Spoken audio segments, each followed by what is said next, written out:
All day long. Oh, okay. Okay, I'm recording again, you guys.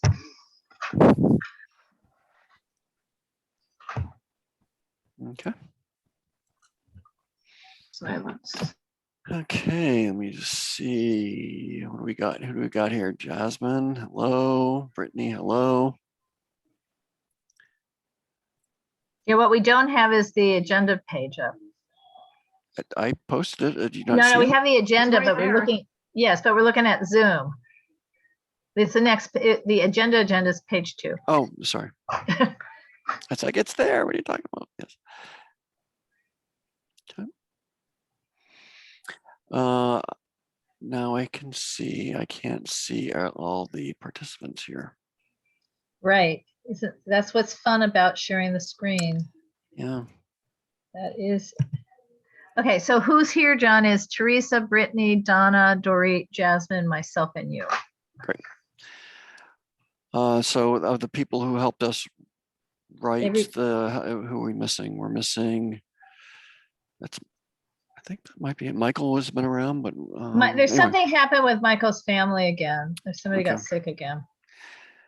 Okay, well, I guess it's, I know it's 7:05. I say we start the meeting. Everyone agree? Yep. Okay. Good evening, everybody. Welcome to the United Neighborhoods Neighborhood Council Planning and Zoning Committee for September 15, 2021. Welcome you all, and I call to order. I am John Arnold. I am the newly, I've been co-host for years and years and years, and Laura's been host, but we've recently flipped. So Laura can still attend this meeting and still help me out infinitely, but focus more on presidential duties. So welcome everybody. So I'm John Arnold. I'm Region 6 representative. I've been on the Neighborhood Council for about 14 years now. And my co-host is? Laura Myers. I've been on the Neighborhood Council longer than that. I was one of the founders. I am a resident of Angeles Vista. I'm elected at large on the UNNC board, and I am its current president and the co-chair as opposed to the chair of this committee. Do we want to introduce everybody else or just go on from there? Anyone else? Teresa, do you want to introduce yourself? Thank you, John. I'm Teresa Masonette. I represent the United Neighborhoods Neighborhood Council, the West Adams Avenues region, and I'm glad to be here. Dorit? Hey everybody, Dorit. I live in Sugar Hill and I am an at-large member of the Neighborhood Council, and I attend this meeting whenever I can get off of work, and I'm really happy we're putting together this plan. Thanks. Donna?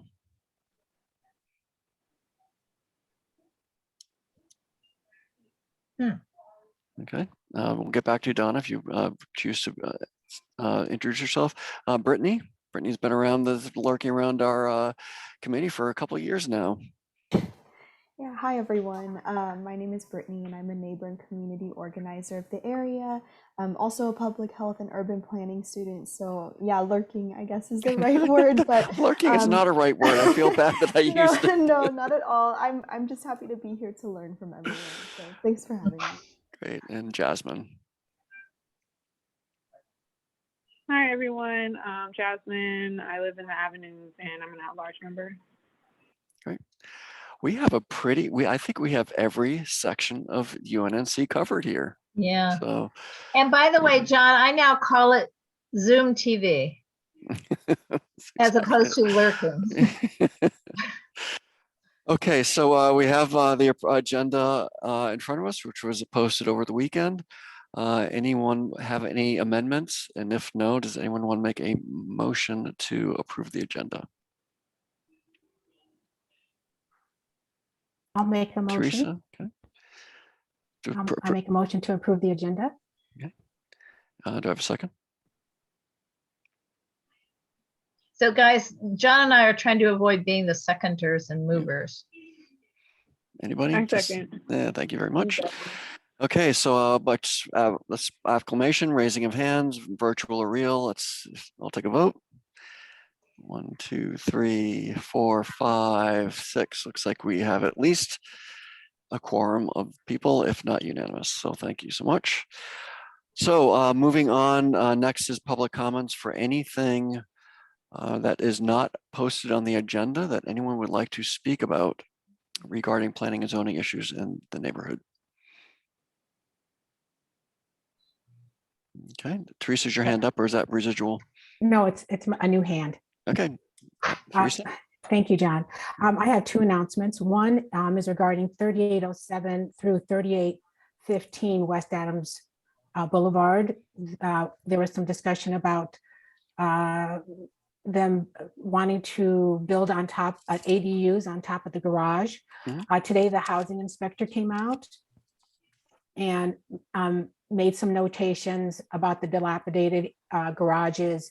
Also, there are parked cars there that do not have license plates.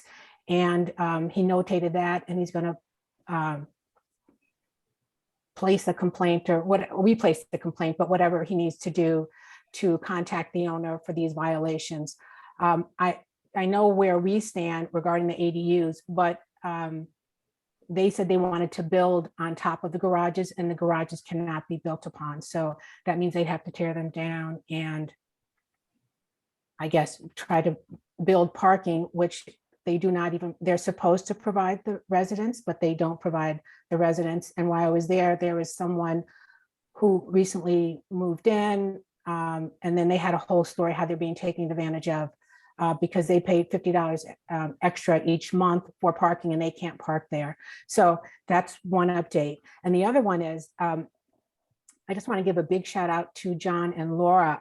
Over the weekend, the housing, the planning commission or the redistricting, I don't even know what group it was, but Laura was there and she spoke. And there were some other people that spoke. And one of the ladies who talked about trees and the importance of having trees, I was in a meeting with her yesterday, and I mentioned how we're including that in our housing element, increasing the tree canopy. And she said, and she's in CD2, sorry, that in her neighborhood council, they're not even putting any comments in about trees. So I just want to give a big shout out to John and Laura for making sure that we are including trees and the importance of trees in our comments regarding that housing element. Thank Great. you. Thanks, Teresa.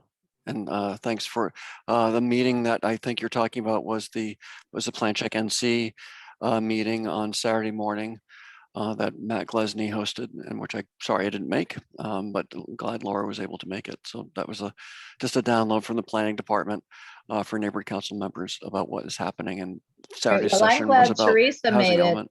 Yeah, Teresa, it was perhaps one of the more lively meetings that organization has, but it was a very good meeting, and I was glad to see Teresa at it. And so you met with Donna, or was that her name? No, The her girl from name is Studios- Joanne D'Antonio. Right. And you made really great comments too, Laura. I mean, Thank you. you know, it was a very good meeting. Great. Yeah, I'm sorry I missed it. It was Saturday came and whew, it went on my day. Okay. Any other public comments on anything not agendized? I have one. It's pretty bad, or I mean, anyway, it's not good. Randomly, when I was looking up real estate stuff, actually for David, so, you know, what recently sold on the market, I discovered that, 8 or 10 big apartment buildings in Angeles Vista all sold in the last couple months. So, you know, an estate sold, I mean, hundreds of units. And I think 10 big apartments to a guy in Hancock Park bought all of them, millions and millions of dollars. So I don't think that's going to generate entitlement cases. I don't think somebody buys big apartment buildings with the goal to tear them down. But I do worry that it might create displacement. So I'm going to try and keep my eye on this. I mean, I don't know that I'm bold enough to just write a letter to the guy who bought them all, but I'm, one's on my block. I mean, they're throughout Angeles Vista. And if you just drive up and down the streets of Angeles Vista, it's all the ones that are painted beige background, bright orange trim. And well, I had never connected the dots, but that's, yeah. That's called So, economy of scale. on Buy the same paint of the prior owner's paint scheme, yes, was orange and beige. Anything else? We had a fire on 31st yeah. Street over the weekend. Seriously damaged a contributor to the Hboz, damaged the house next door. So that is a loss. We believe it was squatters in the house. I think the house had recently sold and was vacant. So it's too bad. I think the house is going to be totaled by the city. I went by the other day, and it's pretty well gutted.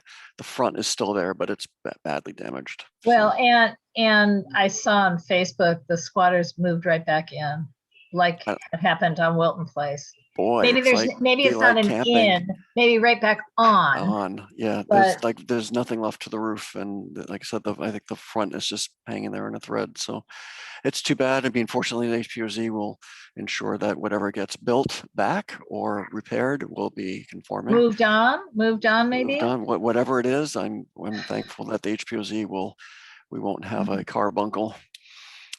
And secondly, something that Laura brought up about 6 weeks ago at this meeting, the Paul Williams residence, which is not in our area, but is between just south of Jefferson, between Normandy and it's like really close to Budlong, was approved. And the application to make it a historic cultural monument was approved for further action by the Cultural Heritage Commission. Based on an outpouring of support. This is where Paul Williams lived, where he did a lot of his work during one of his most productive times of his life. And because of racial covenants, he had to remain obviously in that neighborhood and house, even though he could have had choices to live elsewhere if it was a different environment. So anyway, that house, which is a modest bungalow, is now on track to become a historic cultural monument. It does have protections in place currently. It's not a slam dunk, but it is a good sign. And there was an outpouring of support from AIALA, which I helped spearhead based on Laura's telling me about it. So I got them to write a letter, and LA Conservancy did the HCM nomination. No, Waha was involved, and Laura, anything else on that? But it's a good news. Hundreds of letters. Hundreds Of letters, yeah. Of actual letters submitted. Yeah. And someone on my staff had the great idea that USC should buy it because it's their alumnus. It's architecture, and architecture department is in their back door, and it's a huge equity, racial, historic preservation opportunity, as it were. And it sounds like whoever the developer was that was in escrow to buy it is dropping out. Good. And so that the price will be lowered, but not low, but maybe lowered to 1.2 million. So anyone who has a connection to USC, I'm going to write the dean of the architecture department and say, hey, you should buy this, make it a graduate residence or something like that, a studio for architects, something. Anyway, that's all I had for updates. Okay. Anything else? Okay, moving on to item number 3. Okay, do you want me to post this one?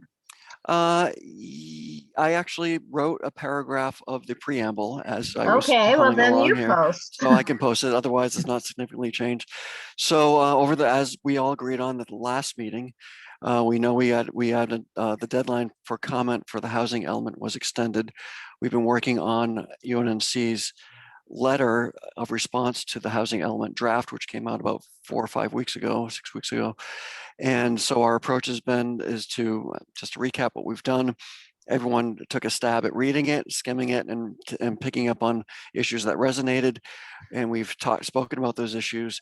And Laura has taken on the huge task of taking all of our writing from all of our different styles and condensing it into this seriously beautifully written letter, Laura. I read Okay, it it's this not afternoon. condensed. I think condensed It's would be not the wrong condensed. word.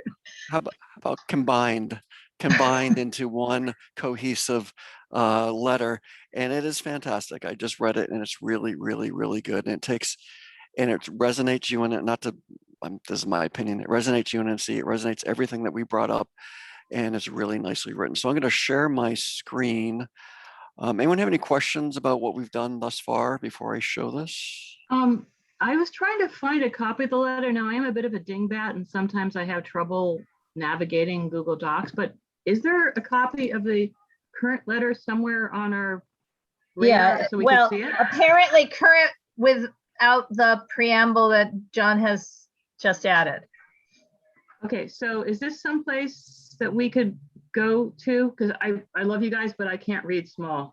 Oh, it's if you don't worry about the new preamble part that he wrote, it's in our Google. Yeah, let me just pop it into the chat. Do you want me to increase the size of this? I can do that. Or can everyone read it?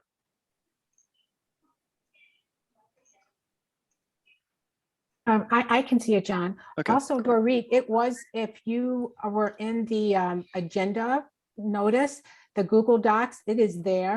Well, And here I it just is. You wanted- can click right in chat now. It might be, Teresa, but I'm stupid. And honestly, Google Docs make me want to jump off a roof. So Okay. Oh, you know, Dorit, let me just email it to you while we're fooling around here. Other than you won't have that front piece, okay? no, I'll get it here. Just continue the Okay. meeting. I'm sorry to be a Okay. bother. So what this is Laura took, and Laura, I don't even know how many hours you spent on this, and I kind of don't Well, want to like know. I said, my hair has been unwashed for a couple of days, Yeah. and that's in So between work. it's a major thing, and I'm serious. I read through it. It's beautifully written, and it really, you masterfully took all of our comments over the past 3 meetings and combined them in a way that was clear. It was not. It was state the facts. It's amazing, and I Thank you. think this. So that's really, really good. So so as we agreed, we're going to write a preamble. I took a stab, not the blue paragraph. That was Laura's attempt at just to give a sketch of the preamble. I wrote what's below. Basically, it's going to be UNNC is X, Y, and Z. This is what we do. This is what we have done. This is our approach to development. And this is what we have done in our community as far as housing goes. And then the preamble will also include a list of the topics. I think there's about 6 or 7 of them. And just list each topic so someone can say, oh, I'm interested in that and go to that section, or just to give someone a snapshot of what we've been thinking about. And then it goes down into these below, which we might number, maybe topic number 1, topic number 2, and then it goes, these are all the topics that we discussed. So I don't know, I think this is how we review this in this meeting without reading the whole Well, I thing think you out have to loud. start by doing it with a single page instead of a double spread, Okay. because it's really I teeny. can do that. Hold on. Yeah, better. This is going to be too big, I think. Probably too, yeah. Is that Well, okay? Is that okay? That looks good to me. Okay, yeah, this is so good. so the first topic was talking about addressing homelessness. This was originally championed by Dorit, and Laura has taken our comments, especially about the how it affects landlords in our neighborhood with housing vouchers and how to make that a better process, which is what we talked about. And so, Laura, do you want to talk about anything that you wrote that was new? Well, yeah, it was all very of what clear? we're looking at here, we had seen at the board, and what I've done in broad brushstrokes on this document is, as I've made sure, you know, in highlighted pink were the comments that people had made at our last meeting or at the board. And I then have taken the comments and made sure they were incorporated. Some of them already had been, but where I wrote all comments check done means Yep. they're in there. So that was and obviously that goes away for the, Yes, yeah, so this is my document, this is not the live one, so all this will be deleted like that. well, it was in my document too. That's what's on the website. Yeah, so this is my copy, so I think what we can do is I will forward this to you, Laura, to post as the new Mhm. one. I'll make the changes as we sit here. So that was the first item. I think it was really nicely done, like I've already said. Oh, just to tell you what happened, if some people weren't at the governing board meeting, the governing board approved in concept this letter allowing us to rewrite it, which Laura has done, and the executive committee can adopt it as we present it tonight at the end of this meeting. The executive committee can adopt it as they see fit, and that does not have to go back to the governing board. So, and we can post it on time by the 22nd, which is next week. Right. Okay. So this topic, the missing middle, which we know, which was championed by Sarah, who's not here tonight. This is, I think, a really important one that pertains to our neighborhood about how people with middle incomes afford to live here. The housing element is, market rate takes care of itself. Affordable housing has a lot of incentives and a lot of public monies that help affordable housing along. But this missing middle, which is somewhere between market rate and affordable, is missing. It's referenced in the housing element, but no concrete approaches or even definitions about how to approach it. And we think this is really important for our neighborhood because we are a moderate income neighborhood and we have gentrification issues. And how do we keep our people who live here and allow them to afford to live here? And what does that mean? So it's about neighborhood maintenance and recognizing, that market forces could drastically change what we have. Laura, do you have anything else to add on that? Yeah, so we had started out with just, Sarah's little bit, and then she and I both did some additional research because it was like, what the heck is a middle income person? So I did more of this, but went out and looked, did research online about what does a teacher earn in LA? What does a, so and so in Los Angeles? So these are the salaries you can see. And it doesn't even meet the median, the AMI. So yeah, because we had that discussion at this meeting before, the last planning and zoning committee meeting. What do people earn who we think of as the middle? So we touched on a few policy suggestions, and Laura has really capitalized on every section here about providing actual, real, unique, and use policy suggestions based on our experience in UNNC. So I think that makes this document doubly valuable, not only saying these are the things that are important to us, but here are some ideas that maybe you can look at that we've come up with.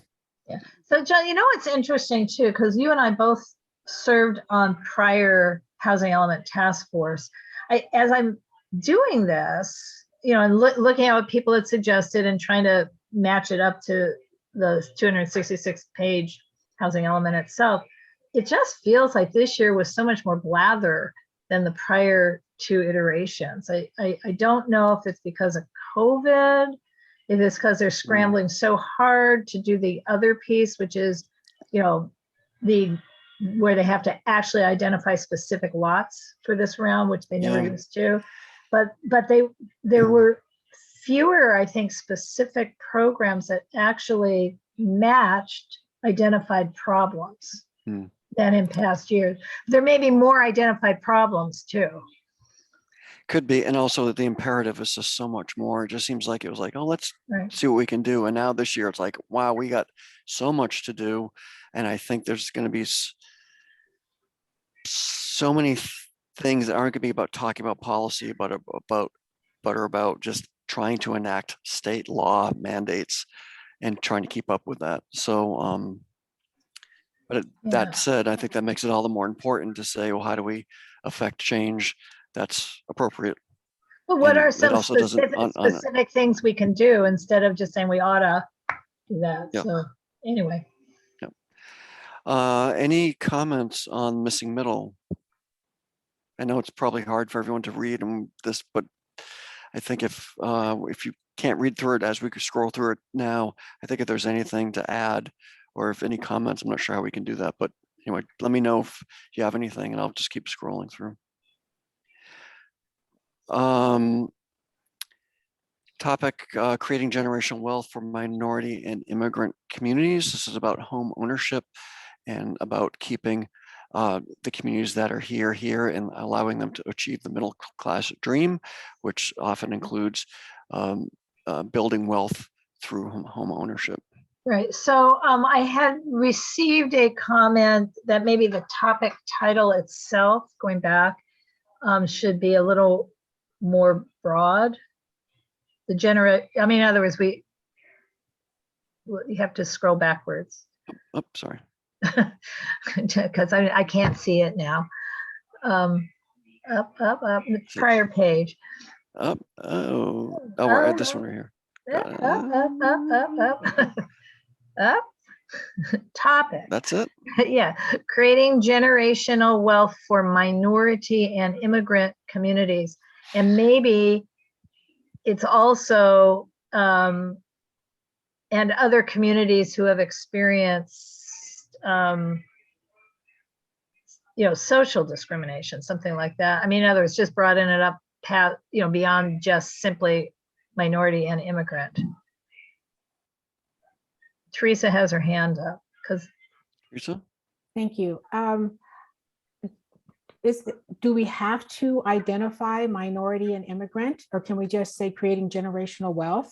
Or do we have to be that specific?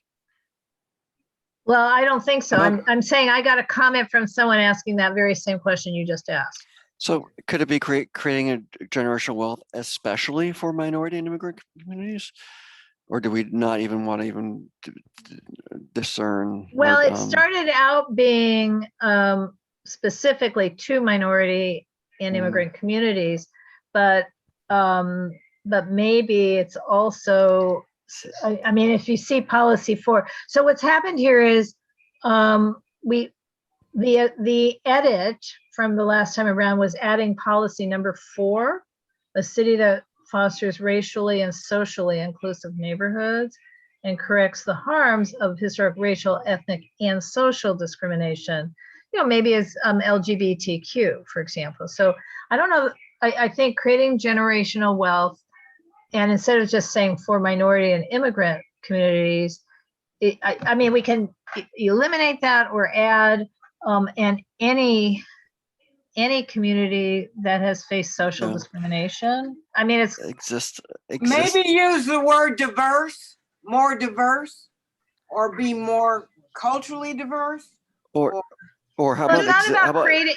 Yeah, I think it's about creating generational wealth for those communities who have had difficulties doing that. About creating generational wealth for communities that have not been able to for communities that, well, actually, what does it say in the 200 and something pages already? Is this a topic that's already there? Yes. Okay, so maybe we should use the words they use. Okay, I think it's there. Hang on, I think it is there. Well, that may have been us who created this one, though. Yeah, well, policy 4 and policy 2, I just took directly from the 200 and God knows how many pages. But if the topic is already a topic that is written somewhere, I think we have to use what they have. Although I would rather just say creating generational wealth, and that would be it. Is it for existing communities? Is it for disadvantaged communities, or what? It seems like creating generational wealth. I mean, that's that could be for rich people too. People do that all over the place. Jasmine has her hand up.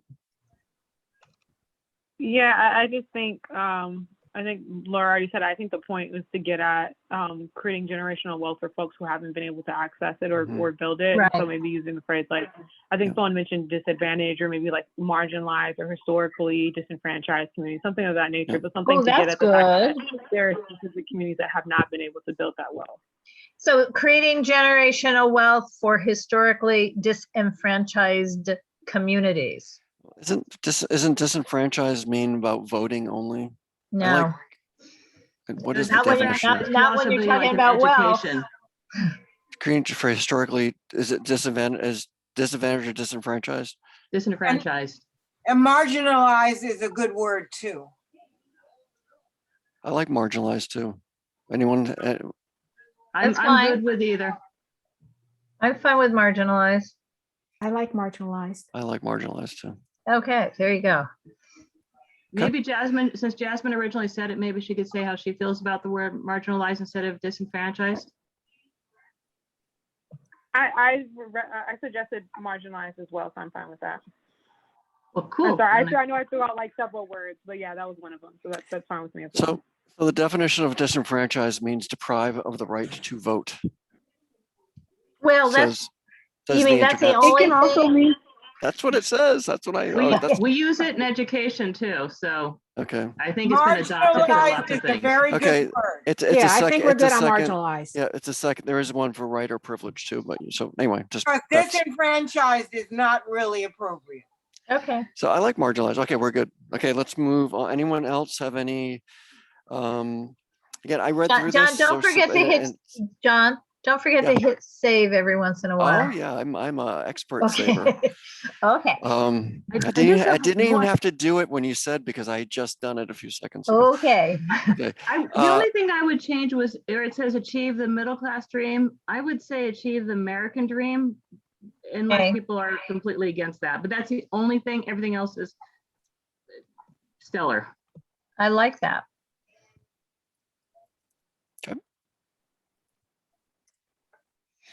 Okay. And I did a typo. If you see where it says UNNC believes first-time home ownership, the F does not need to be capitalized. It's the last paragraph in this section. I'll give this an edit. I'm a good Sure. editor. I've already picked up a few things. So, and knowing that you've already done your work. Okay, next one is preserving affordable rent stabilized housing. This was championed by Jasmine, who brought forth ACT LA's letter, which was pretty lengthy.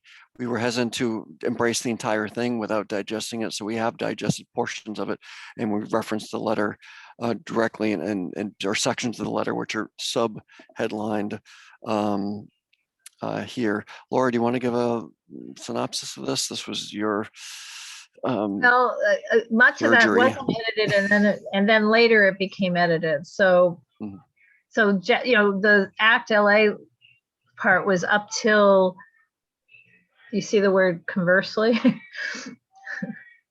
So in other words, we'd already gone over. We embraced several of their initiatives. Here they are, bullet point, bullet point, bullet point, and then below that there was a comment. We're not anti.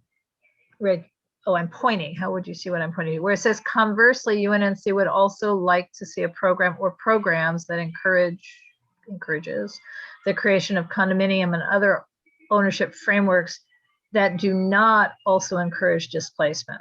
So in other words, we're not anti-condos, we're just anti-displacement to help foster, this language is a little not so great that I wrote, and that they do help foster new home ownership. Oh, typo. New home ownership opportunities, not ownership for existing residents. Is it possible for the city to find home ownership opportunities for multi-generational community residents so the next generation can stay in our neighborhoods? So I added that whole paragraph, which may not be so great, to try and embrace the comment that we have below. Is there a way to create condominiums that don't encourage displacement and do encourage home ownership? But I feel like what I wrote is like not so good. I think it's fine. I think a lot of times we have to come down to the questions we've raised, not not necessarily the answers, because we can't have all the answers, but I think the questions that you wrote into this, they're all good. Well, Jasmine has her hand up. Jasmine's hand is raised. Jasmine? That's actually, sorry. Okay. And then this continues in the same section. So the Act LA has reduced that bullet point there is reduced barriers for production of all affordable housing that does not result in the removal of existing units. That's an Act LA. And their bullet point that follows, I'm not clear, maybe Jasmine would know the answer, that highlight in the last 10 years. And is there something magic about buildings that have not been occupied for 10 years? Because that's what was in the Act LA.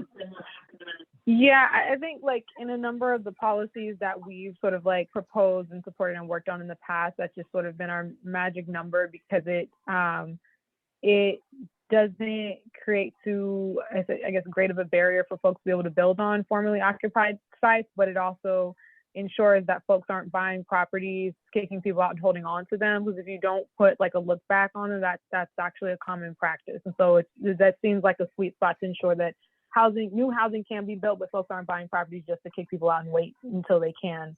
So we're trying to have a policy against, and I'm fine with that, land banking. That's called land banking. It's not always land, it's sometimes vacant buildings. Or do we want, in other words, this is not a comment about abandoned buildings, right? Just a comment about, meaning they may not be abandoned, they're just not occupied. Trying not to conflate issues. Mhm.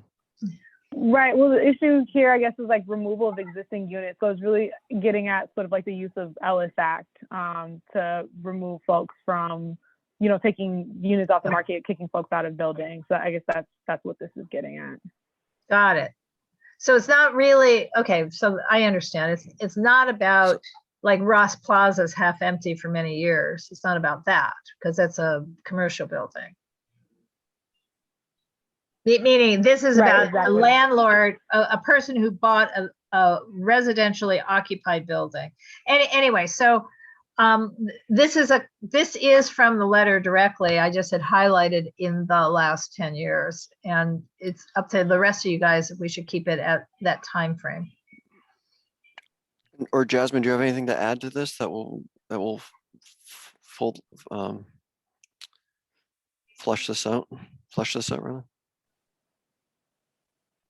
I don't know if folks want to sort of dig into the use of Ellis Act or other policies that sometimes lead to the displacement of low-income tenants, but that we could add a comment there about sort of like the city advocating for, tighter restrictions around Ellis Act, or like tighter regulation around Ellis Act evictions and other illegal forms of evictions for tenants.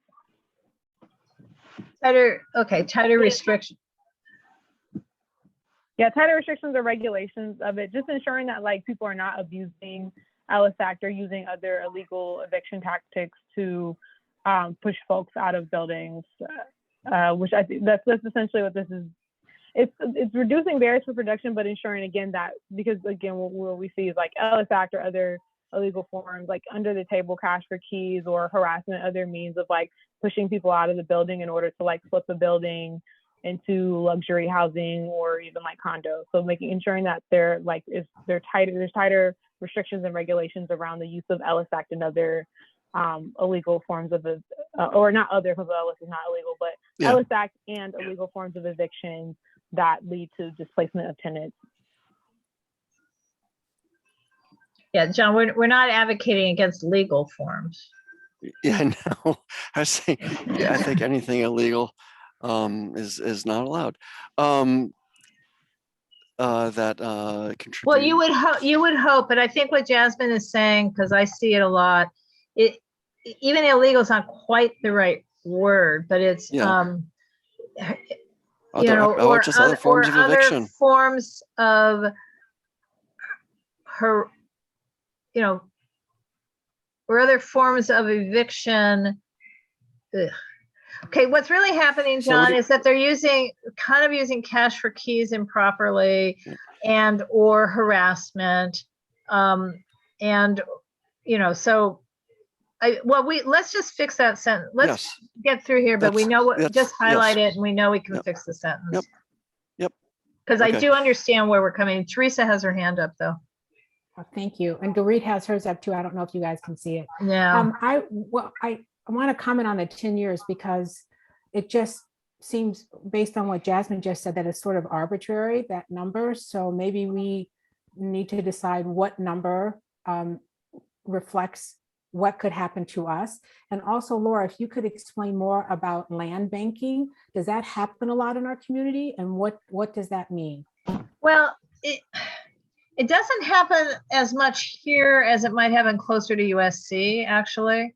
Yeah, we Mhm. haven't seen a lot of it here. Well, that's not true. So for example, there's that vacant lot on Washington at Norton that keeps saying it's for lease. Where is it? Is it going to be a TOC? They have an approval, but maybe not. I mean, it's just the guy has owned it for decades. The three projects. The PATH project on Montclair, the big building, John, where was it, on Jefferson at St. Andrews? I don't know if that's ever being built, but the one that there were so many meetings over. And then another. That one's still just is what it is. Nothing. Current. Right, Oh, and then it's there's people another buying a parcel. Well, the point is there's and another just holding parcel on on to it? Western. A guy in Venice had owned those for 3 decades, 3 parcels that nothing happened until he got very excited about TOC possibilities. So then he brought 3 projects that we dealt with, 1 at the Hboz, 2 at UNNC, and then only something is being built on one of them, and it turned out not to be the something he had proposed, and the other 2 are So, just sitting around doing nothing. So, but he owned that land for decades, not a year or 2, decades. So that's land banking. But you could land bank a building. I mean, if you use the Ellis Act to remove all the tenants, there's nothing in the Ellis Act that says, and then you must do something within 60 days. So you could land bank the whole building. That's what I'm hoping is not going to happen on those orange and beige buildings Yes. in my neighborhood. Yes, Um, exactly. Could I, I've had my hand up for a bit, so. Oh, so sorry, Dorit. It's funny, we don't even see it. I can't see it. Okay. Ellis Act is not a city program, so is it even something that we should address here? And I'd like to actually list things like, you know, instead of just saying other forms of pushing people out, I'd like to say highlight cash for keys, or maybe make cash for keys much tighter, because that is a much bigger problem than the Ellis Act. Where Correct. people are threatened and promised something, and so I find cash for keys to be a whole lot more dangerous than Ellis Act. And like I say, Ellis Act is a state program, not a city one. So I don't know if we have much say in that. So I'm going to suggest that we move on in the interest of time. We technically have 15 minutes left to finish this up. So. I agree with Dorit, and Dorit, if you're okay with John and I fleshing that out. And cash for keys it's not just flawed. The Hasidilah actually does seminars for landlords on how to use cash for keys. I know, So- it's downright disgusting and evil, and those people should be shot. Okay. Jasmine has her hand up. Will not be Jasmine. Will not be Jasmine. shooting And, people? Okay.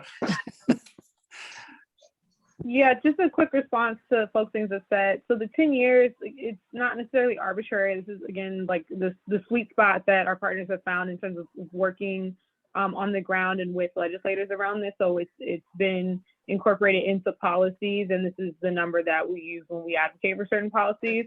As far as like sort of city engagement around Ellis Act, when we implement city policies, there are ways in which we can sort of use the Ellis Act or create parameters around Ellis Act that impact housing development. So for example, for TOC, there is a look back where you can't get certain incentives if the property has been Ellis Act within this period of time. So there are ways in which we can like regulate or sort of create provisions around the use of the Ellis Act, even though it is a state program. Yep, I agree Okay. with that. The city Well, manage can you write, the John, can you unintended just effects. type in the word look back to remind us? And my internet is suddenly showing as What, unstable. So if you lose me, I'll come right back.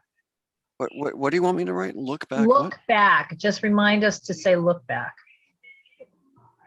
Oh, okay. Okay. Okay. The next one is something we've talked about at UNNC often, is about demolishing 3 units or 5 units and only getting 2 back affordable because of TOC. So closing that loophole to preserve our naturally occurring affordable units or even our RSO units, and making sure that that is closed, that we at least get what we had, and then in addition to the ones that are promised for TOC. I think that one's been. Yeah, I added a sentence at the end of that specific, you know, you see that little thing where it says specifically the planning department in its presentations, that one, because Teresa heard me say this. They're now saying they're trying to minimize the loss of RSO units. And it's like, I'm being Laura. No, Yes. it's simply not good enough. Well, it isn't. I mean, this is a goal. I mean, a goal should be 0. You may not achieve your goal, but it has to be your goal. So, Okay. at least it's our goal. Okay. The next one is about when projects aren't 100% affordable, they take incentives to the nth degree and just go after so much without providing enough community benefit to justify that, i.e. affordable housing units.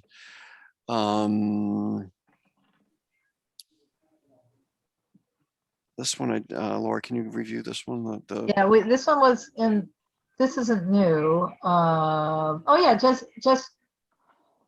yeah, well, I'll be more specific. We don't want to write this, but we have a condominium subdivision that's being built on the hill of Jefferson Park on 27th Street, I think, where it's X, 21 condominium units. I don't remember what X is, but 2 of them or 3 of them, it's a TOC. They got an incentive, you know, they're quote, providing affordable housing so they could build many more units, but how the heck would this for sale housing actually be a TOC? And they said, well, we'll figure it out later. So this item is about being really have better careful consideration before approving those projects, not wait till later, whatever that means.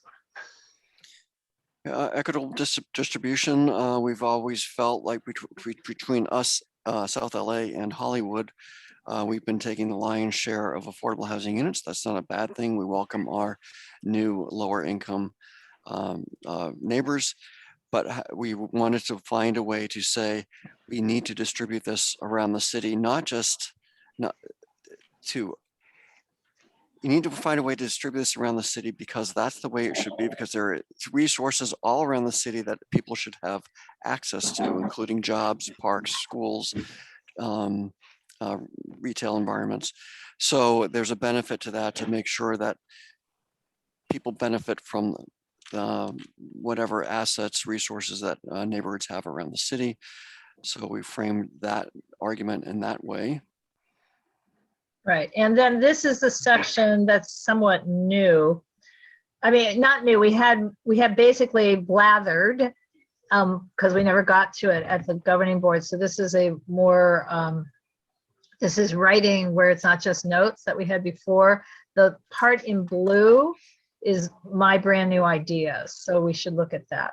The rest of it we had already discussed.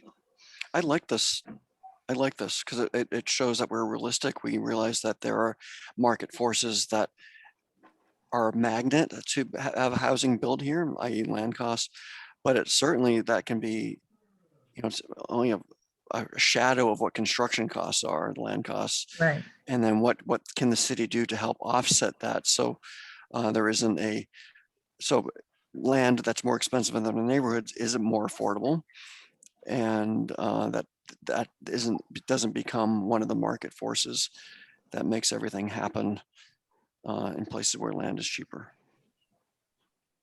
Okay, so I I thought that was- I hope thought that that's was okay, good. because that's an addition. And then you I see, like that. Yeah, go and ahead. then you see that the blue part, more blue, is also added based on finally reading the material. So anyway, so I was really shocked at the presentation on Saturday, where after all of this talk about putting more units in high opportunity areas, in the end, they are still wanting to put 200,000 of the units in low income areas. And it's out of 450, 200,000 out of 450 is not fairly distributing everything. It's back to the same old game. But noting, I didn't criticize, I didn't say same old, but anyway. I thought this was consistent with what we've talked about, Laura. Okay.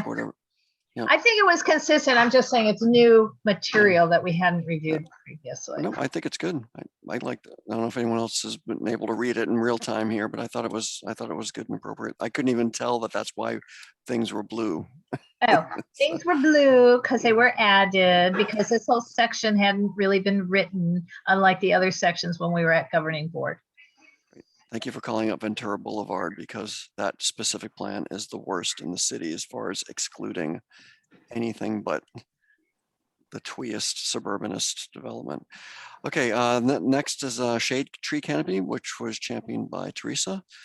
Again, really well synopsized. I just made that word up, by Laura.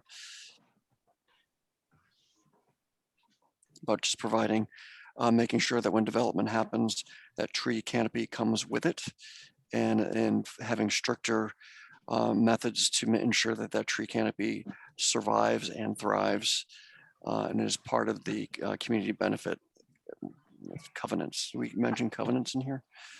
Should we change that from the 3-year to a 5-year Sure. watering period? Yeah. Because I think that's what's recommended now. Perfect.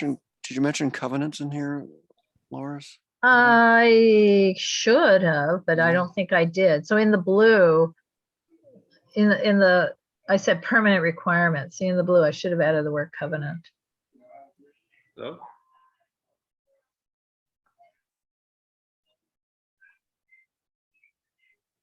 Where's the word permanent? I can't find it. There it is.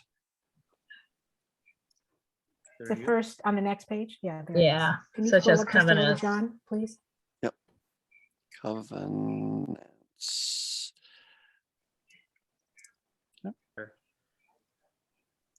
And then what I hadn't added, because I don't think I got an answer, Teresa, do you think we should reference the tree inventory project, or are we straying too far from the housing element? I saw your comment there. I think we are just a little bit. I mean, yes, there are a lot of problems with, and I've heard this many times at the CFAC, Community Forest Advisory Committee, that they do not work well with urban forestry. But I think we've addressed the need for shade canopy sufficiently. Okay. Right. Okay, so we'll do this. The next one was championed by Laura as far as conserving character neighborhoods in language that was in the housing element that it's very simple. It's simple to think. made it. Can everyone mute if you're not participating, please? Conserving character neighborhoods, that we felt that the language in the housing element made it weaker, and talked about it didn't support the goals that they outlined. And so Laura summarized that by clarifying what is architectural and what is compatible, meaning compatible doesn't necessarily mean it's architecturally significant or matching, but it's about scale, massing, setback height, lot coverage, etc. So Yeah, I didn't make any changes to this section. so I thought, but again, it flows nicely, and it also clarified some of the thoughts around how focusing on architectural is elitist, and really starts defining things based on someone else's subjective parameters. Laura, I thought here on UNNC, what Bank of Tokyo, also Jefferson Park's HPOZ plan was one of the ones that had a cultural contact that didn't involve architecture. I think it was the first. So I'm going to say mention Jefferson Park reservation plan, since we're going into that as culturally attempting to be culturally inclusive, Right. beyond architecture.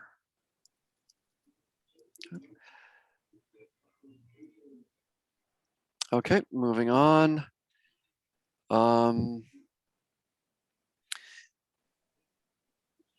Yes, Laura, I know I you said didn't there's change nothing new here. anything. It's nothing new, but I thought it flowed really nicely and really hit all your points pretty clearly.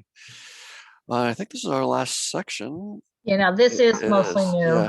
So this is they had language in the preservation plan about changing the HPOZ program to include more of them, and we thought it was important to not have HPOZs be a tool for gentrification, but to provide expanded programs to allow the communities that have allowed communities to be preserved architecturally to stay there, to build wealth, and to and also to improve their historic properties without taxing limited families with limited funds.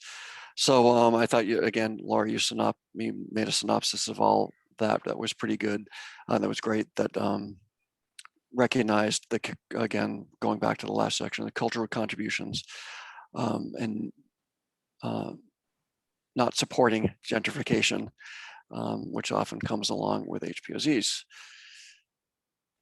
So more incentives, and then talking about the Mills Act, which really favors wealthier new residents who bought high, who need the tax breaks, and do not address the needs. Mills Act does not help long-term residents at all.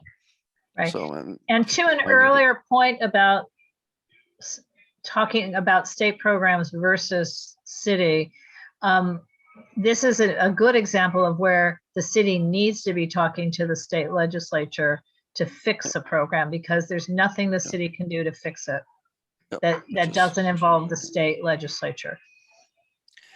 And I'm happy to say that's it, everybody. So anyone have any, and it's 8:01. Does anyone have any global comments, specific comments to add? Jasmine, I see your hand raised. I'm going to stop sharing so I can see everybody.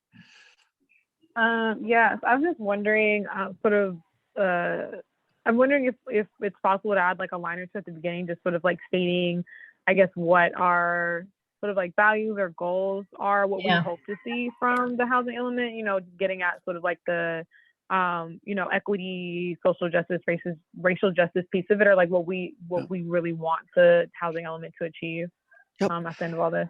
I think that's a good idea to tee up the preamble, but I think what our preamble is going to be, what is UNNC? I think what you just said, Jasmine, what are our goals and support of the housing element, and then the issues that we address further on in our letter. So I think those can be 3 sections of the preamble. I think that's a good idea. Jasmine, could you type up a couple of sentences and just email John and me? Because we're now in a race against time. Thank you. Because we need to figure out if this has to be an agenda item at executive committee, or if we're going to do this approval via email. But either way, we only have a few days. So John and I have to do that preamble and get it approved along with the rest of the letter. Okay. Anyone else have any global or specific comments about the housing element letter? Seeing no hands, I'm going to entertain someone to make a motion for a recommendation to the executive committee about what to do with or not with this letter.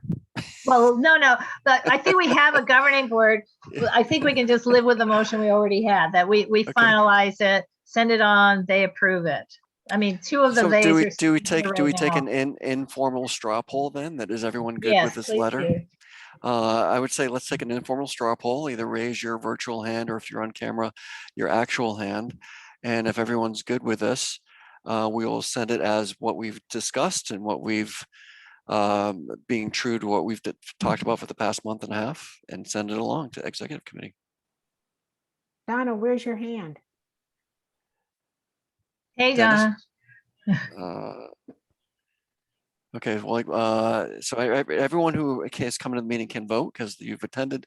So Right, but I think those who have joined for part yes, 2 of the meeting probably yes, don't need to yes. vote on something they Okay, didn't just so sit through an hour of. so it was just a straw poll. So I think we'll take Yeah. that as no vocal objections and some good comments and review. And with that, I'm going to wrap this big effort up, and I'm Wait, going to give Laura a huge hand. thank you. What? Laura, a huge hand for really pulling this together. It's a really amazing letter that shows the depth of our seriousness and intelligence. So thanks. Yeah. So John, we do need to do quickly items 4 and 5 before we turn this over to Okay, Taylor. so I'm gonna go back to the agenda, as my dad would say. Hold on. Oh my gosh. You want me just to tell you? Oh, there you go. Oops, that's not it. That's not it. I got about 1,000.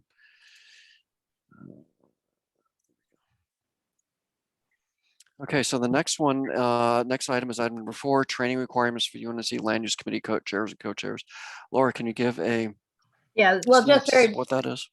yes. The Department of Neighborhood Empowerment and City Council have adopted training requirements for members of land use committees.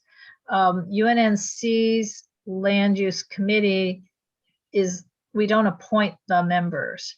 So far we just have stated to them, and they've approved for the minute, that only John and I are appointed, and therefore we're the only ones who have taken the Planning 101 training.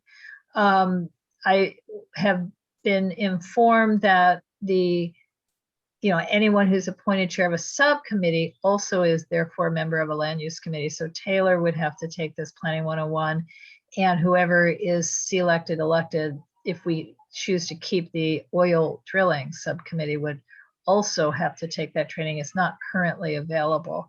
I've also been told there may be a requirement that the entire UNNC board takes it, because we don't really have an appointed committee. So that'll be down the road. So that's all what that is. It's boring, but. And it's a training insofar as it was a presentation by the planning department about the basics of planning and zoning issues. So it's not earth-shattering, it's not directive, it's not full of you have to do this and this. It's just giving a synopsis. And frankly, the Planning 101 that UNNC has put together and presented over the years is better. And Much better. We'll Much better. have the opportunity to do it at a future retreat, because we've done a pretty damn good job about Exactly. Exactly. That, so, and then number 5, follow up to previous cases, ENS and old business. There's a biggie, and that is soon to come to this committee, but already in play. The Murphy oil drilling site is being required by the planning department to do a new plan approval case. And I have received the hundreds of pages of documents, and we were going to attempt to have them on this agenda, but that's been put off. So there's going to be a ZA hearing, zoning administration hearing, sometime in November or December. And this is regarding the operations on the drilling site at Adams and Gramercy. And there's been some unapproved, non-permitted changes that I think they're requesting to have approved. But the point is, we're going to be, housing element will be finished, and then we have another big thing to dive into. So that's my main point. And beyond that, what we'll need to decide as a board versus as a committee here, is if we're going to continue to have a oil drilling subcommittee of this committee or not, because I don't know, for example, I don't even know if anybody wants to be its chair, but we'll handle the case at this committee either way, because the mission of the subcommittee was more about getting regulations updated than case processing. So that's coming around the corner. Great. Thanks, Laura. Any other follow-up to previous cases, old business?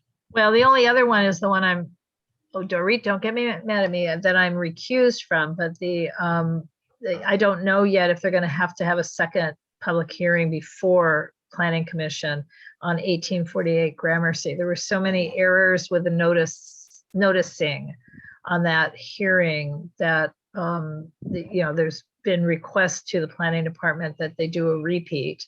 I'd rather not, but then again, I don't know what's going to happen. Do I get to tell the gossipy thing, John?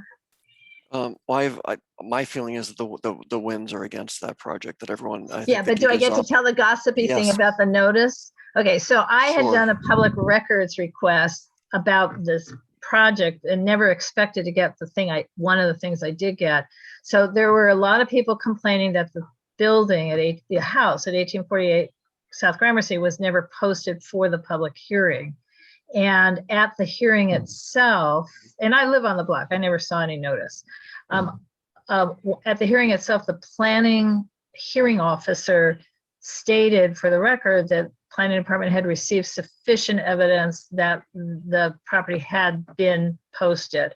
But when the public record request documents were sent to me, buried in the middle of all that was an email thread between the planner and the applicant, where the planner is asking the applicant on the morning of the hearing, did you post it? And the applicant sent back a photograph that I asked my work partner to look at. He said, what am I looking at? I said, no, you tell me what you're looking at. And he said, well, these are papers taped onto either somebody's crotch with a long zipper or a sofa pillow, brown with a long zipper. It was a sofa pillow. And then they sent a second photo from the street where they had redone the staging, and you could see the pillows in the background. So now that everybody in the neighborhood has seen those faked up photos, this seems to be there's gonna be another hearing. Boy, oh boy, oh boy, oh boy. Yeah, it was sofa pillows. And I would Laura and I were both checking the planning department website that entire days in advance, and nothing ever showed up that said that there was a hearing for that. So that's a cluster. No, it was let's move posted on. at noon that day, and then sent out by email the day after the hearing. For a neighborhood council that is fastidious about the rules around posting, shame on them. Okay, next up, so we have a new subcommittee called Mobility and Transportation Subcommittee. This was enacted by governing board with Mr. Taylor Fife as the chair. And this falls under planning and zoning because it's part of our mission statement to address traffic and parking and mobility in our neighborhoods. So with that, I'm just going to hand it over to Taylor. Right. And Taylor, I've made you a co-host. And John, you can probably take down the agenda. Yeah. And I'm going to get up for a minute, but I'll be right back.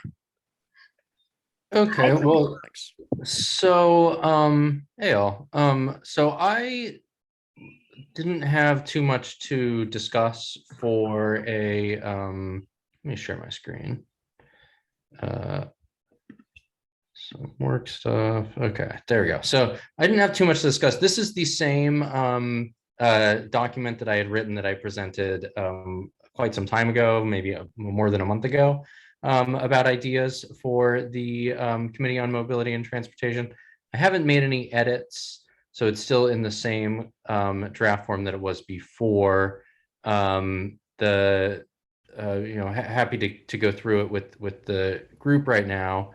But what I'm thinking, the mission, keeping it very broad, is to learn and inform, which are kind of two sides of the same coin. the committee and residents will inform public officials who will then learn from us, and then vice versa. The public officials will inform us about changes or things happening in the neighborhood. So learning and informing. And then another big thing, this is just part of what neighborhood councils do, is advocating on behalf of the neighborhood. So this will be, so interestingly, typically we would advocate to the city. And while they do control a lot of the transportation issues in the area, Metro is actually probably just as important of a group for us to advocate to. Metro are the ones that run the Metro buses, so the 37, the 210, and they also do the E line, the erstwhile Expo line.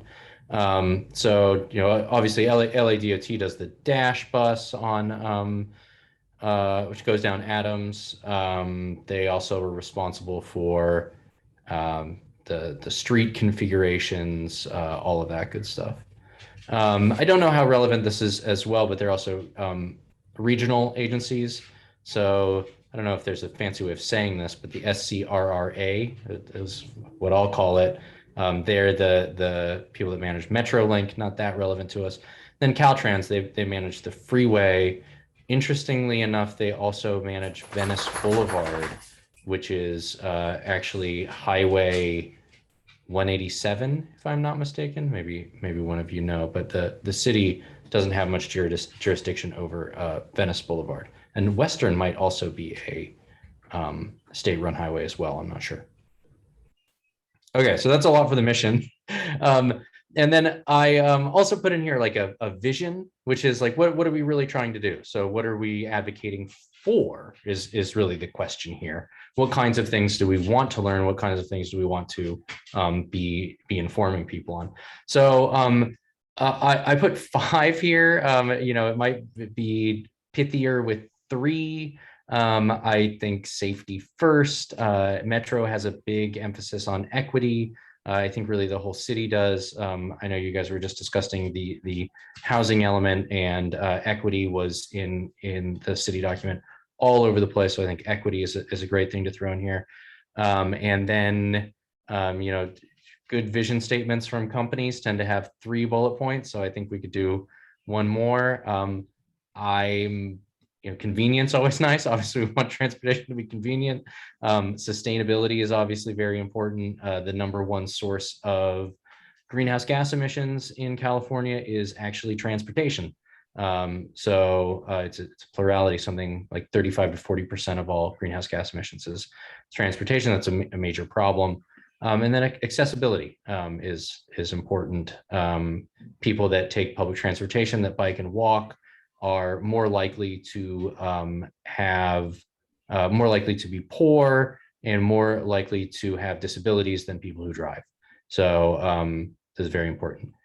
Yeah, John, please. I'm all for as many vision statements as is necessary, because those are how we get to the upstairs mission. So I don't mind there being 5, and if we get 6, 7, 8, I don't mind that either. And I'm saying that because I think a corollary to safe is comfortable. Not in the blazing sun, it's corollary to safe. I know I don't always feel comfortable riding my bike down the street because cars have, but that's a safety thing.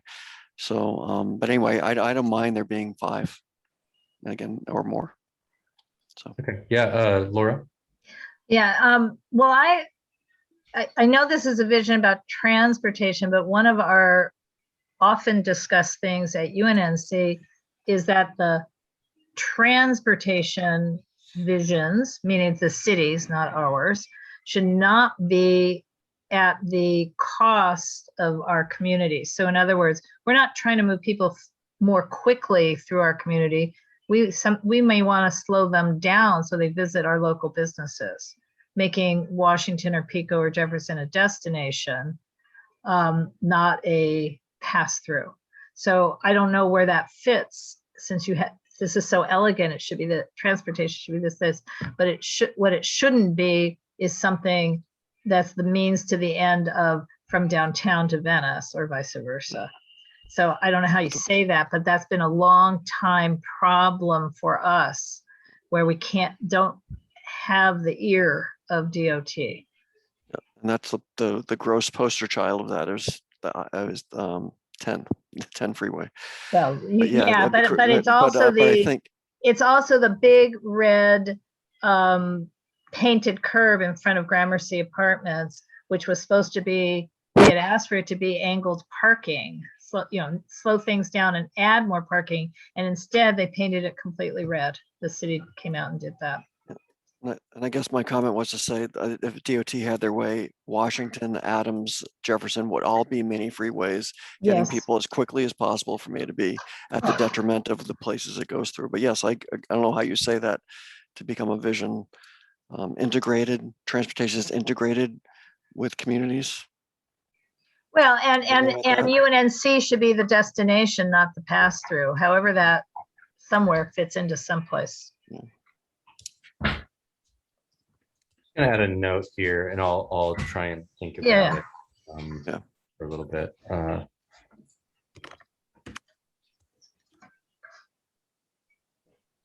How did you put this? Like livability maybe is the right word here. Well, yeah, and Connected to it's not just this thing to get. It's connected to the fabric of the community. fabric of the yeah. community, something like that. And I think adjacent to that is what you said, Laura, is about things that front the transportation are part of it. Right. And how you say that without getting meta. Okay. I love this as a vision, and I will add it. And I think if there's consensus we can have, yeah, I usually like like the power of 3 and like speeches, but Yes. not like I'm gonna be giving a speech about our vision to the citizens of LA. So I think if it's just for us, we can have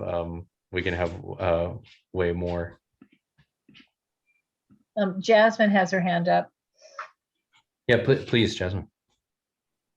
Just a thought, maybe just to maybe more concisely say what Laura and John were getting at, like a community-centered or people-centered transportation system. That's really good. Yeah.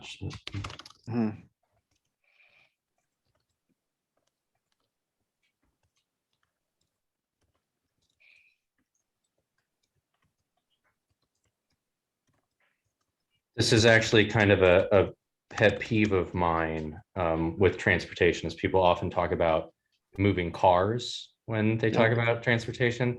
Like, well, the point, like it's good to move the cars, but the point is to move the people.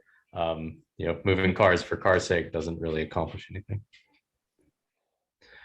Okay, and so in this next section here, I just have a short, like a reason why each one of these vision points is important. I don't think we need to go too much into them. Most of them are short. Safety first. You need to travel without fear of bodily harm.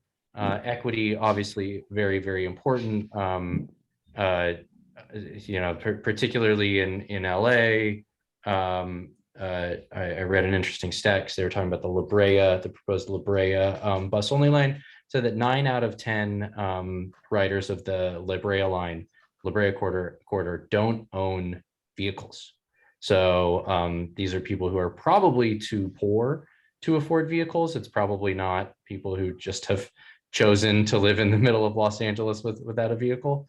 So it's very important if we're going for equity and justice. To the transportation is an important way to fulfill our goals. I'm going to use the word for safety. Just going back to my comfort thing. Use the word protection from the elements, protected from. So I think it's part of not bodily harm. So protected from sun, protected from rain, protected from danger. I think it needs to be shouldn't be onerous. So John, how does this relate to, for example, bike lanes? Because I know when Michael McDonald was kind of running our multimodality mobility transportation element for us, we ended up having a lot of conversations about the bike lanes being better if they were in the residential, within the residential neighborhoods and not on the big, Crenshaw's and Venice. And the only one that I think that was achieved was 4th Ave. There's a bike lane from Adams to somewhere, like probably Venice, maybe Pico on 4th Avenue, over the bridge. So is that what you're kind of talking about, the protection? Or are you talking more like All of on the above. Figueroa where they I have protected lanes? I think all of the above, just making it as safe to be not in a car as it is in a car. And that isn't the case, whether it's AC or physical harm. I'll add too. I mean, I think it's important for I don't think that certainly people outside of cars are not particularly safe, but people in cars are not safe either. We have 40,000 traffic deaths in the United States every year. Most of these are people inside of the cars. So it Yeah. So, I mean, and Taylor, you live right by one of the most dangerous spots in UNNC area, which is Adams between Montclair and Bronson. And I think I shared this with you, but Rena Rubenstein, who lives on the other side of Adams on 13th Ave, did some historic research and found a whole series of fatal accidents 100 years ago in that same location. Yeah, it's wild. I saw in the LA Times there was an op-ed just a few days ago that related to the bike lanes that they're putting in west of there. Yeah. Yeah, just west. Unfortunately, won't cross Crenshaw. Right.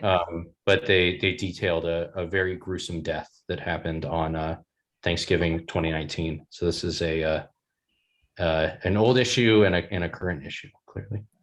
Dennis has his hand up. I'm thinking that perhaps the vision should include something to serve the needs of the pedestrians, both their safety and their convenience. I like that. So what I was kind of getting here, so I love the idea of serving pedestrians. I love the idea of bike lanes. Like these are, I'm just personally super in favor of those things. But I think the vision that I was going for is kind of the whys.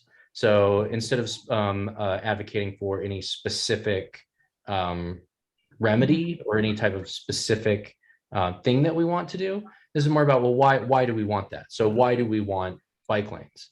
And we want bike lanes, I would say, because they're safer than riding on the street or on the sidewalk. They're very sustainable, and they're potentially more equitable. You don't have to buy a car. So these are kind of the when an issue comes to the what I'd like these to serve as is when an issue comes to the committee, that we can these are basically our evaluation points. So someone says, I want X, we go, well, how does this, which boxes does it check on vision? And if we say like, oh, well, in fact, this is bad for equity and it's bad for sustainability, then maybe we say, this isn't something that conforms to our vision as a committee. So that's kind of where I was trying to go with the vision points. Yeah, I support that. Vision statements, I think the word should is like that's about a vision. It's like that's the goal. That's how we get there. So I support all that. Okay, I do. Not to bat down your suggestion, Dennis, but I think that's actually what I'm getting to in the next point. So I'll kind of breeze through these because they're rather trite. My 2-sentence attempts to talk about why sustainability is important. So then so I'll get into activities after, but potential priorities. So these were just some ideas. There's 1,000 trillion ideas of things that we could potentially prioritize. Number one, just as I was writing down visions, better buses. Better buses are very obviously safer buses. Buses are equitable. Buses are accessible. They're sustainable. If we made them more convenient, so it kind of really seemed to fit quite well. And then the very next one I thought of, Dennis, is exactly what you were saying, which is pedestrian safety. So again, it kind of hits all of those points in the vision. Today, it's frankly, I mean, at least the way I feel, not all that safe to be a pedestrian in our neighborhood. So changing things could really hit all those vision points. And then there's lots of sub things. So, and then really what we'd be going is even deeper than that, where we say, like, here's a specific curb that needs a curb ramp, and here's a specific place that we want a crosswalk, or here's a specific place that needs new paint. And that's really probably the things that the committee will be doing, is sending a CIS or a letter that says, we want some paint here, or we want a bus shelter here, or it's something rather simple like that. I don't think we'll get very far sending in letters that are very grand. Teresa, please. Thank you, Taylor. We might want to also consider increasing our shade tree canopy. That's something that I've been working on, but if we're talking about pedestrians, how nice would it be to be able to walk down a shady tree? The temperature can be, if you have one of those giant ficus, I'm not advocating the ficus, but it can be 30 degrees cooler under a ficus than in the concrete as you're walking down the sidewalk. So that might be something else you might want to think about. I love it. It looks like I actually already wrote that down here under safe, accessible, pleasant sidewalks, street and sidewalk trees. I love that one.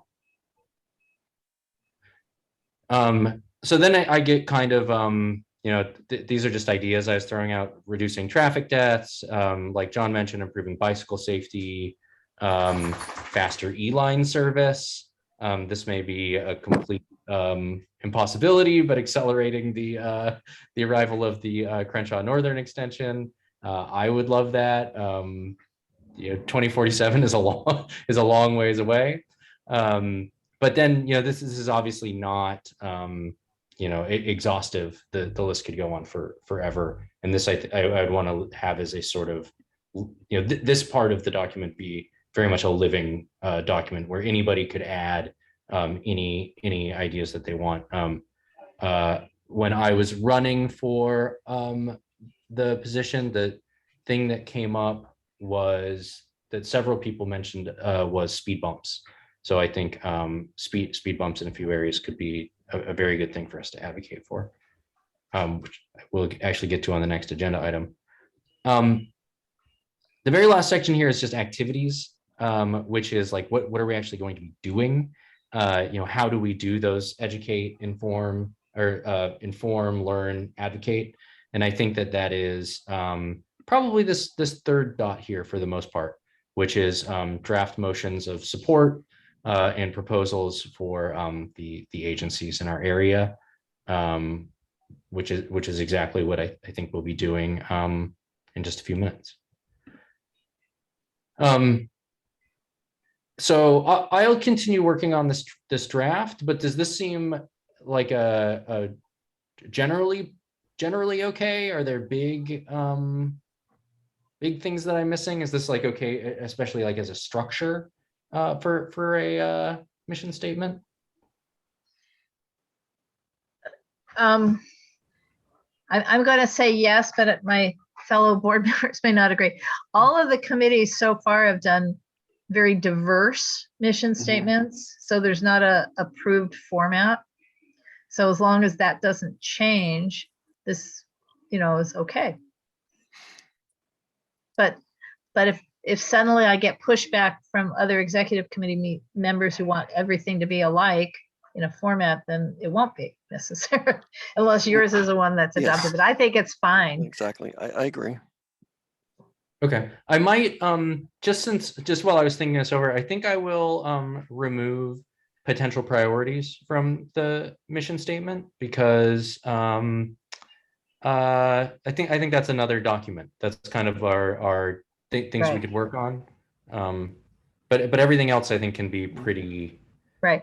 So what does need to happen is you clean it up, and then it needs to be approved by your committee more officially, and then approved by the board.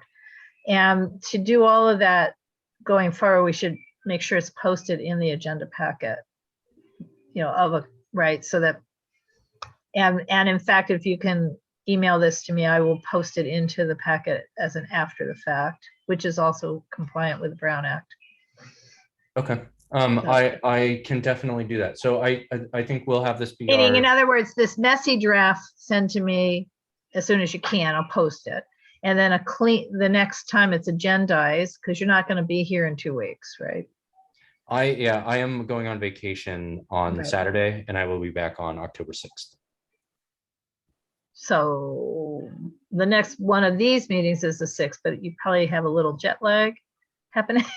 Yeah, I will be resting in preparation for the full board meeting on the The Thursday. next day. Okay, so Yeah. the point is, the next time we schedule your committee, whether it be part of planning and zoning or standalone, either way, we should have a clean document in the agenda packet. But if you'll send me the messy one, I will post it into the current agenda packet. Okay, and you prefer a PDF? Well, sure, this one, but Or I could do the Google Doc, either one. oh, I guess. no, if you're going to really ask me, I prefer Microsoft Word, but a PDF is fine. Google I Doc, can do not so good. Yeah, a docx file is absolutely fine. I'll send that to you. Okay. Okay, thank you. Yeah. So and I don't think we don't have any motions on this because we don't have a final draft. But I think the feedback was very helpful, and I'll have something ready for next month. Yeah, John, what do you think? I don't think we need a motion at this point. So, Yeah. So, okay. Great. Do you want me to continue on with the next Yeah. item? Okay. Next, it's all yours. You're the chair of this section. Okay, so the next one that we have up is this letter. So Dennis drafted this letter. Actually, Dennis, why don't you actually take the floor and walk us through this? Okay, glad to. Thanks for giving me this shot to share this proposal. I want to give credit where it's due. This was inspired by what Jefferson Park Safety has done with their Slow Streets program. And I sat in on the presentation by the traffic planner and found that although no more slow streets programs will be approved, they haven't been for a year, there's a possibility with the question I raised of a street intervention. So what I'm talking about is in Harvard Heights. We've got, and I could show a little map if it would help. Would that help to share my screen to show the area? I actually, here, why don't I just If you've got one, sure. yeah. So Yeah, well, while he's setting that up, we've got 7 north-south streets that run between Venice and Washington in Harvard Heights. And the east-west boundaries are Western and Normandy. can you all see the relevant part of my screen here? Do you see Western? Yep. Got it. Okay. So this is a very limited approach I'm posing. It's interesting. We're talking about these cut-through streets, the 7 of them, and the specific problems, believe it or not, are in Ardmore, which I will admit is my street, and Kingsley, the next street to the west. Why could this be the case? Because I went out and took a look, and 5 of the other 7 pass-through streets here, the cut-through streets, north-south, already have traffic calming devices on them. They've got bollards, they've got center striping, they've got signage, they've got speed bumps. And these last 2 streets don't, Ardmore and Kingsley. So the people trying to avoid both the intersections at Western and Normandy on Venice and Washington are reduced to concentrating on these 2 streets. And it shows. This is essentially a quarter-mile flat strip. Ardmore is a little bit wider perceived than Kingsley, and so it gets the bulk of the traffic through there. Now, the slow streets approach is much broader, but what we're actually doing here is we'd be letting us finish a slow streets approach. In other words, if we've done 5 of 7 already, I don't think anyone ever did this with a slow streets program because they weren't available then. I think this would be more acceptable for something for Department of Transportation to embrace, because what they're able to do is fix an area, not cause a problem. Just like the fast the first 5 streets have caused a problem by dumping the remainder traffic on the last 2. This could allow them to fix this area, which I think they'd find, and I think we ought to point out to them, it would be pretty good. The phase 2 program of the Slow Streets program that was shown to the Jefferson Park Safety Committee, the big point there is that they're getting physical. They're putting medians in the streets, they're putting in center striping, they're putting in bollards at the intersections with the cross street. So for example, there could be a stop sign in the middle of the lane on Ardmore at Venice with bollards there dividing the lanes. That seems to be the message that they've learned. The best way, the most efficient way to cut down speeding traffic on the residential streets is to confine drivers to their lanes. As an anecdote, I see that. We'll see someone come down the street, and if they can race down the middle of the street, they feel more comfortable than if they're passing right by, right next door to the cars. So that's why my letter proposes that we ask the Department of Transportation to investigate this and come up with their best approach. They've got some good ideas, and we just have to get them out there. So I'm not proposing a particular speed bump, which we have on several of the streets already that parallel Ardmore and Kingsley, or the signage. I think they need everything. I think signage would be good, and these bollards to get people into their lanes. The Slow Streets program in Jefferson Park seems to be putting some medians mid-block. I wouldn't even recommend that because I think we would just make people more upset than we'd actually cause anything. But that's one of the things that the Department of Transportation can do. So my request then is to consider this proposed letter. It's a draft of a letter, that sort of letter I would write. I tried to look at the past letters of the council just to provide the description of the problem, why we're contacting this particular district engineer, and what we think you could do. We just want them to come out and take a look at it. So I invite your consideration. Thank you.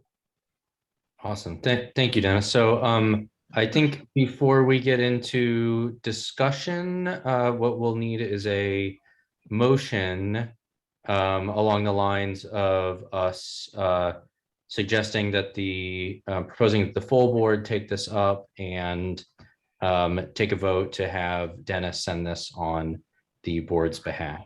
If I may be privileged to make that motion, that I make a motion that we present this, have this presented to the full board to consider and send this to the Department of Transportation.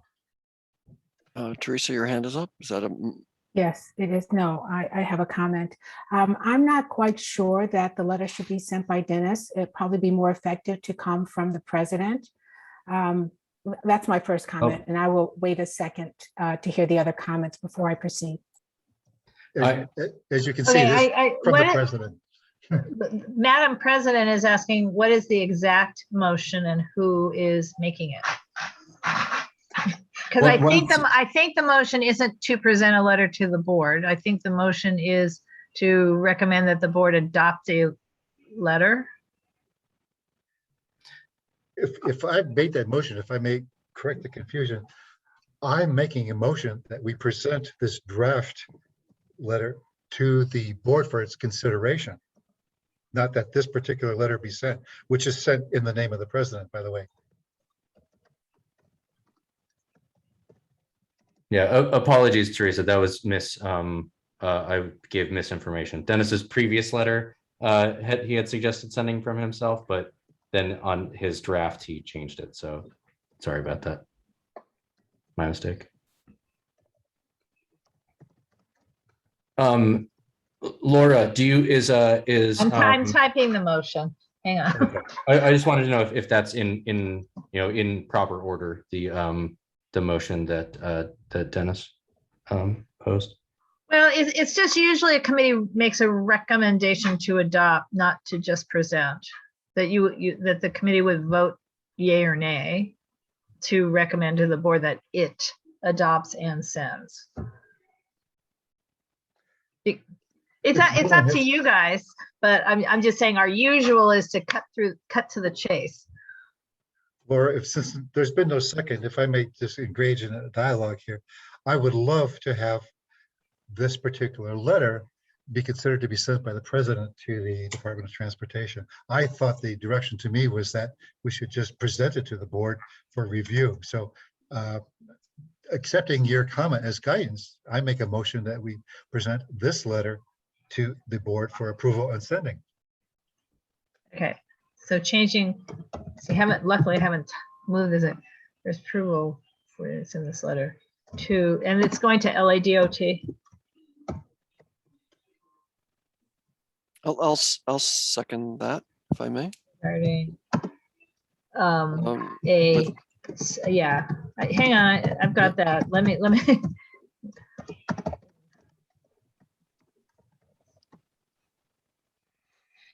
Okay, sorry. Usually I'm pre-prepared and my brain is gone.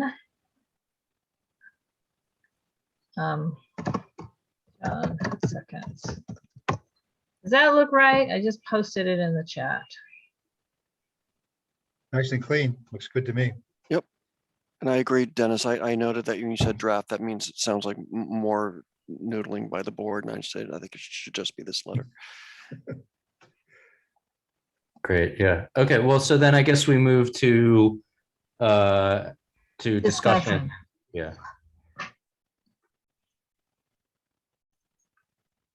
Teresa, I'm sorry. Oh, thank you. So if I understand correctly, Tyler, you and Dennis in particular, are requesting that they come and they evaluate those two blocks, Ardmore and Kinsley. Is it Kinsley? Is that the? Yes. Yes, Kinsley, to determine the proper reduction in speed or traffic calming. You would like for them to give us, we want to say to them that we have a problem here and we're requesting that they come and do an evaluation to determine what the best calming method is. Is that what we're requesting? That's the essence of it, yes. Okay, thank you.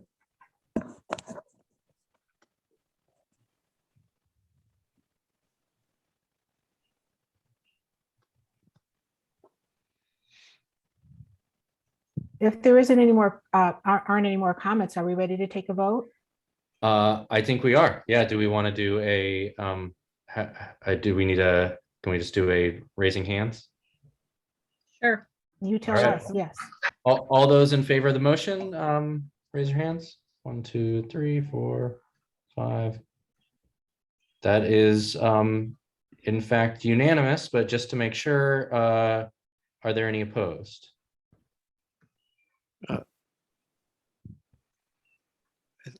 I think Donna's hand went up opposed.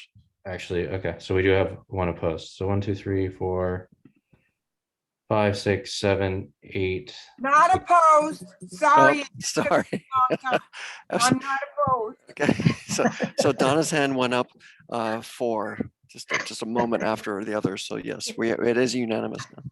I was Okay. gonna say, what are you doing, Donna? So I don't ever question anyone's vote. It's like, Donna. Okay, yeah, so with that, the looks like the motion passes and we'll have the full board take this up at the next full board meeting. Thank you. Great. All right, and I think that means I'm done with my section, but I guess I see Teresa has a hand up. Yes, thank you, Taylor. I just want to comment that we're also considering some traffic calming ideas for 25th. I mean, this is one of the things I talked about too, Taylor, when I was running for office. Several of my neighbors talked about the speeding going on, but we're just in the beginning stages of discussing some things. But one of the things that we're talking about are possible roundabouts or mini circles. So I would like to talk to you in the future about, well, we'll see how this goes, but the 25th Street and the avenues is something that we're going to have to discuss too. Thank you. Great, yeah, I've heard that before. Just to the particular street in my neighborhood that I've had my neighbors complain about is Edge Hill, which is pretty long one. It crosses Adams, and there are no speed bumps on it. Right. So also UNNC, I want to say back in late December, early January, created, I should have shared this with you already, Taylor, but we regathered together about 6 or 7 of are voted upon initiatives that of course nobody's listened to at LADOT about, a stoplight at Western and 24th and a stoplight at Montclair and Adams. I mean, others. We have 6 or 7 or 8, and it's in a single memo that was sent out, but then nothing happened. So I'll send that back to you because I think we can start adding to the document and keep maybe have every 3 months, keep sending it out. So to see if ever anything gets adopted for real. Yeah, I love that idea. Yeah. Okay, well, great. Thanks, Taylor. Thanks for kicking off your new subcommittee.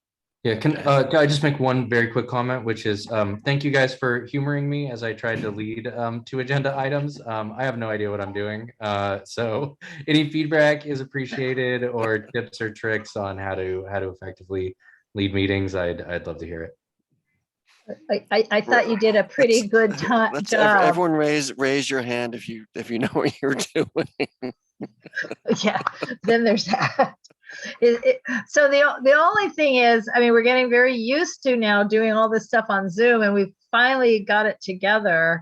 And unless Gavin Newsom signs a new revised emergency order for COVID relief from the Brown Act, we might have to be meeting in person starting October 1, which will be interesting for October 7, by the way, and not sure what that will do to all of our committees, because I think it's going to be very hard to have 10 in-person meetings a month in various locations that have not yet been identified.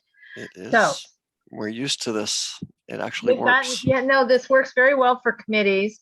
I think we'd probably be excited about meeting in person or hybrid for the governing board, but I'm just giving you a heads up that all these wonderful lessons that we've learned how to finally manage Zoom meetings might be going away. Okay, and with that, we have reached the end of our agenda, and I'm happy to say it's 8:50. So unless anyone has any other comments, thanks everyone for coming to the committee meeting, and we look forward to seeing you at future meetings. Be safe. Great, thanks. Thank you. Good night, everybody. Thank you. Good night. Oh, we didn't have much in the way of a chat, did we? Were you talking to me, Laura? I was talking to John. I was going to say, don't forget to save the chat, but. Oh, I'll do it. Saved. Okay. I mean, it will automatically save to me. Yeah, I always like saving it. So, okay, I know. thanks. Okay, I'm later. going to end the Bye. meeting. Bye. Bye.